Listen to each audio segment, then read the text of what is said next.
In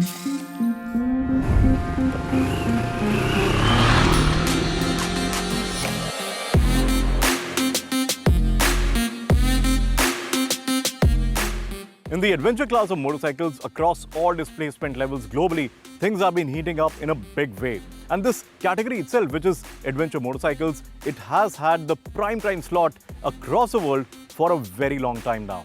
And in the mid-capacity segment, which is 500 to 700 cc's, this one is one of the newest motorcycles. It is called the Motomorini Escape 650.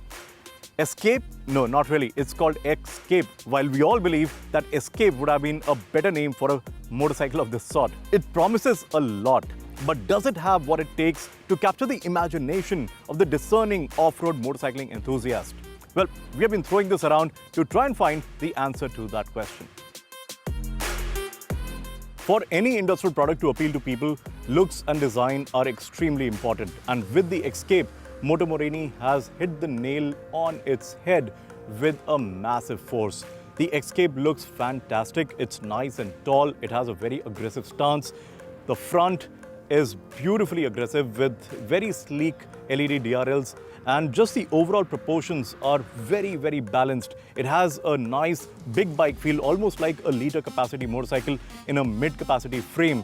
The whole adventure motorcycle design is very nicely captured in this motorcycle. In fact, if you look at this motorcycle head-on, it has a vibe of the Honda Africa Twin, and that's no bad thing at all because the Africa Twin looks absolutely bonkers good. Italians have always had a flair for design and aesthetics, and that is reflected in this motorcycle in a very, very nice way.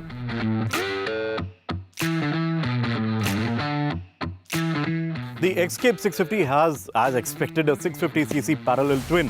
And this engine is kind of okay, does about 60 horsepower at 8250 RPM and about 54 Newton meter at 7000 RPM.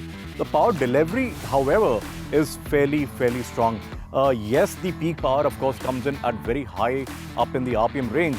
But in the mid-levels or in the mid-range of the operating spectrum, this thing is actually not too bad. And that torque delivery, I feel that the mid-range of this motorcycle is actually fairly healthy, and all that torque is delivered in a very nice and linear way. So pootling about with this motorcycle is not going to be a problem at all. And it's essentially in the second and third gear when you're stuck in the city traffic where the flexibility of the engine comes in as well. Really low down the revs, it starts to kind of struggle a little bit with the power delivery, and you have to shift down and then pull the throttle again. But the moment you cross about 3000, 3400 RPM, it's beyond that point that this motorcycle feels a lot more in its elements, and it's after that that the going feels a lot more progressive.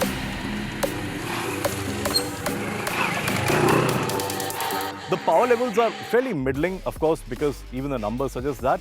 And I would not recommend that you ride this up while fully loaded or load this up way too much. With a pillion and then panniers or some luggage, this thing is going to struggle a lot. But if you're riding just by yourself and have a little bit of luggage and go for long distance cruising, this thing is going to be absolutely fine. And it is going to be absolutely fine also because of its seating geometry. You sit fairly nicely, but what really matters is the seat itself, the cushioning and all the comfort that it gives you, the seat height, and then how are you positioned onto the pegs. And that geometry with the edge point being bang on is very, very nice. In fact, even the reach onto the handlebars is not very aggressive, and it just kind of provides a very balanced sort of a stance when you sit on it. One problem that I have is with the design of the fuel tank. You cannot really tuck your knees in, and you cannot grip the tank in a very nice way.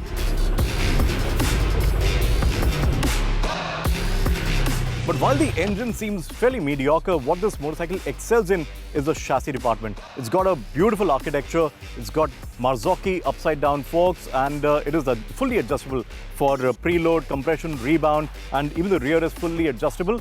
It's got a monoshock, of course, but just a general sense that you get when you start riding the motorcycle is that this has been set up by someone who knows what adventure motorcycles should really feel like.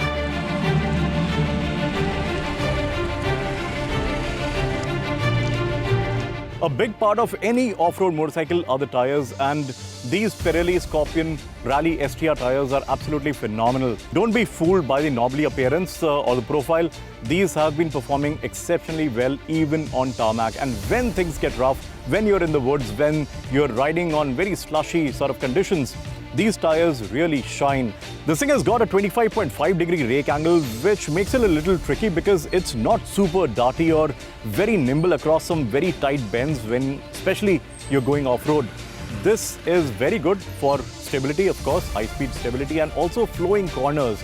But when you are negotiating some tight, woody sections, you will feel that the front end is just kind of lacking a little bit, and you almost feel like you have to steer with the throttle on and just slide the bike around a bit.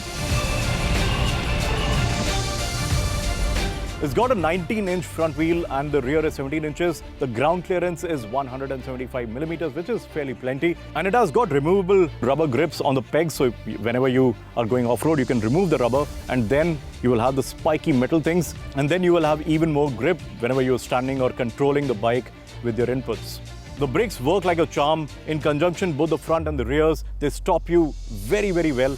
And you just have to get onto the levers to know that the anchors are very well set up, and even the lever feel is very nice. The void point comes in just where you expect it to be, and yeah, the whole system is fairly decent.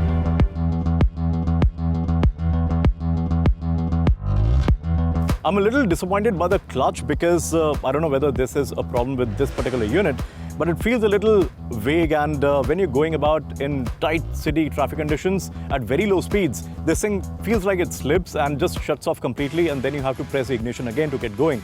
So yeah, a little bit of better tuning of the clutch, or at least the lever or the cable, is going to put you in a good space. The seat height of 810 millimeters is fairly okay if you're a tall rider, but for shorter people, it's going to be a problem because you will have to tiptoe, especially when you are riding at low speeds. When you're negotiating typical chock-a-block city traffic, you will have to put your feet down, and that's where this thing can be a little bit of a bother if you are on the shorter side. But for tall people, it should not be a problem at all.